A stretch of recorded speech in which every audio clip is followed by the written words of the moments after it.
دور میں ان لوگوں کے لیے کاٹی جو آج شیخ رشید کی لاپتگی گمشدگی کے اوپر مذاق اڑاتے پھر رہے ہیں. انہوں نے تو کبھی اس قسم کی جیلیں کاٹی نہیں ہیں. شیخ رشید احمد صاحب 72 سال کی عمر میں ایک بزرگ آدمی ہے. 72 سال کی عمر میں ایک بزرگ آدمی ہے جو اف تک نہیں کر رہا. میں اور اپنی یہ جو میں سمجھتا ہوں راول پنڈی کے ساتھ وفا ہے اور اس ملک کے ساتھ وفا ہے، وہ اس کی خاطر وہ قید و بند کی صورتیں برداشت کر رہے ہیں. میرا ایک ہی تقاضا ہے کہ ہم جیلوں سے نہیں گھبراتے، ہمیں جیلوں میں عدالتوں میں پیش کیا جائے. ہم ہر قسم کے کیس کا فیس کرنے کے لیے تیار ہیں. ہمیں یہ اطمینان تو ہوگا کہ شیخ رشید احمد صاحب فلاں جیل کے اندر ہیں، فلاں تھانے کے اندر ہیں، لیکن آج کے دن اس ملک کے اندر لا قانونیت دیکھیں کہ اس طریقے سے ایک سینئر پارلیمنٹرین کو اٹھا کے لے جایا جائے اور کہا جائے کہ وہ ہمیں معلوم ہی نہیں ہے. انشاءاللہ تعالی ہمارے وکلا پوری کوشش کر رہے ہیں. سردار عبدالرازق صاحب، ہماری فیملی کے لوگ بھی پورے سٹرگل کر رہے ہیں کہ کسی طریقے سے ہمیں شیخ رشید احمد صاحب کی خیریت دریافت ہو. میری آپ سے درخواست ہے کہ آج جمعے کا روز ہے، جمعے کی نماز پڑھنے کے بعد آپ شیخ رشید احمد صاحب کی حفاظت کے لیے، ان کی رہائی کے لیے دعا کریں. انشاءاللہ تعالی اچھے دن آئیں گے، اچھے دن آئیں گے. اگر وہ دن نہیں رہے تو یہ دن بھی نہیں رہیں گے. لیکن جو فسطائیت، جو لاقانونیت، جو ظلم و زیادتی اس وقت شیخ رشید احمد صاحب کے ساتھ ہو رہی ہے، وہ پاکستان کی تاریخ میں اس کی مثال نہیں ملتی. میں اداروں سے بھی درخواست کرنا چاہتا ہوں کہ براہ راست، برائے مہربانی آپ شیخ رشید صاحب کے حوالے سے ہمیں ان لوگوں سے پوچھ کر بتائیں کہ وہ کہاں پر ہیں، کس حالت میں ہے، تاکہ ہمارے فیملی ممبر، میں، تمام لوگوں کو سکون تو ہو کہ وہ خیریت سے ہیں.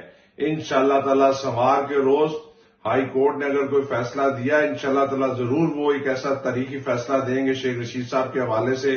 نہیں تو منگل کی صبح انشاءاللہ تعالی اگر میں گرفتار نہ ہوا تو میں نہ ہوا تو میرا بھائی، میرا بھائی نہ ہو تو میرے والد صاحب سپریم کورٹ کا دروازہ کھٹکھٹائیں گے اور شیخ رشید احمد صاحب کو رہا کروا کے انشاءاللہ تعالی راول پنڈی میں لائیں گے. شکریہ. بسم اللہ الرحمن الرحیم. آج 6 اکتوبر بروز جمعۃ المبارک ہے اور آج شیخ رشید احمد صاحب کو لاپتہ ہوئے 20 روز ہو چکے ہیں. اور جمعے کے روز میں خدا کو گواہ بنا کے کہتا ہوں، مجھے یا میرے خاندان کے کسی ممبر کو ابھی تک یہ نہیں پتا کہ شیخ رشید احمد صاحب کس حالت میں ہے.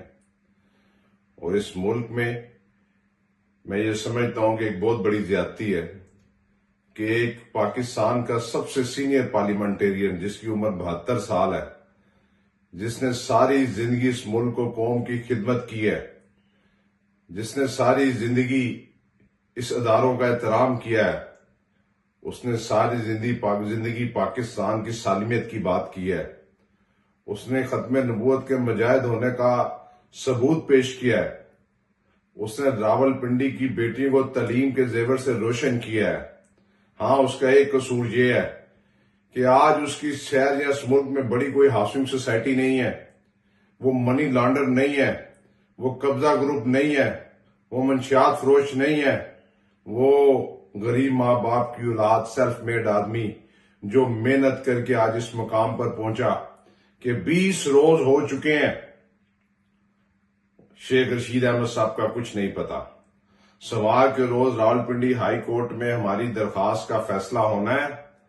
اگر سوار تک متعلقہ پنجاب پولیس کے لوگوں نے شیخ رشید احمد صاحب کو بازیاب کرا دیا تو ان کی مہربانی ہے، ورنہ انشاءاللہ تعالی منگل کی صبح میں چیف جسٹس فائز عیسیٰ صاحب کو خط لکھوں گا کہ یہ کیسے ہو سکتا ہے کہ اسلامی جمہوریہ پاکستان کے اندر کہ ایک شخص نہ تو وہ دہشت گرد ہے، نہ وہ کسی تنظیم کے ساتھ اس کا تعلق ہے، اس کی اپنی ایک پارٹی ہے.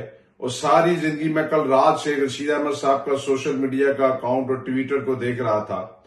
مجھے آخری 10 سالوں میں کوئی ایک سنگل الف بے اے بی زیڈ نظر نہیں آیا کہ ہمیشہ انہوں نے اداروں کی سالمیت، تقویت اور ملک کی سالمیت کی بات کی.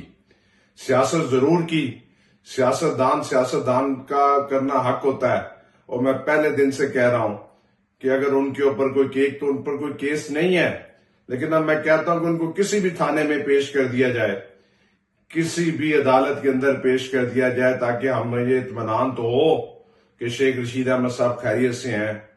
کیونکہ جو لوگ جیلوں میں ہیں ان لوگوں کے لواحقین کو یہ تو اطمینان ہے کہ ان کی بیٹیاں، ان کے بیٹے، ان کے بزرگ کوئی اڈیالہ جیل میں ہے، کوئی کوٹ لکھپت جیل میں ہے، کوئی لاہور جیل میں ہے. ہمیں تو یہ پتہ ہی نہیں ہے کہ شیخ رشید احمد صاحب کہاں پر ہے. اور شیخ رشید احمد صاحب نے ہمیشہ، میں نے بار بار کہا ہے کہ اس ملک کو، قوم کی خدمت کی ہے. اور جس طرح بڑا ظلم دیکھیے کہ ایک گھر کا مالک جب اغوا ہو جائے اور اس کے اغوا کے تیسرے روز اس کی لال ویلی پبلک سیکریٹریٹ کو سیل کر دیا جائے. اور آج میں میڈیا کے ان تمام لوگوں کو کہنا چاہتا ہوں کہ جو آپریشن 21 ستمبر کو کیا گیا تھا، کل آج جمعہ، کل ہفتے کے روز جا کے اپنے کیمرے لے جائیں وہاں پر، اور وہاں پر 99% جو دکانیں اور جو گھر سیل کیے گئے تھے وہ کھول دیے گئے ہیں. وہ گھر کھول دیے گئے ہیں، ماں سوائے ایک لال حویلی اور اس کے نیچے 3 دکان. اچھا ہے وہ بھی غریب لوگ تھے، رزق حلال کمانے والے لوگ تھے، ان کے ساتھ زیادتیاں ہو رہی تھیں. کہ اتنی بڑی لا قانونیت کہ ان لوگوں کو بھی سیل کر دیا گیا تھا. کس طرح کھلی ہیں یہ جا کے میڈیا دیکھے. اور منگل کے روز یہ کیس بھی لال حویلی کا ہائی کورٹ راولپنڈی بینچ میں لگا ہوا ہے. سردار عبدالرازق ایڈوکیٹ صاحب اس کا الیکشن ہے، اس کا کیس لڑے ہیں.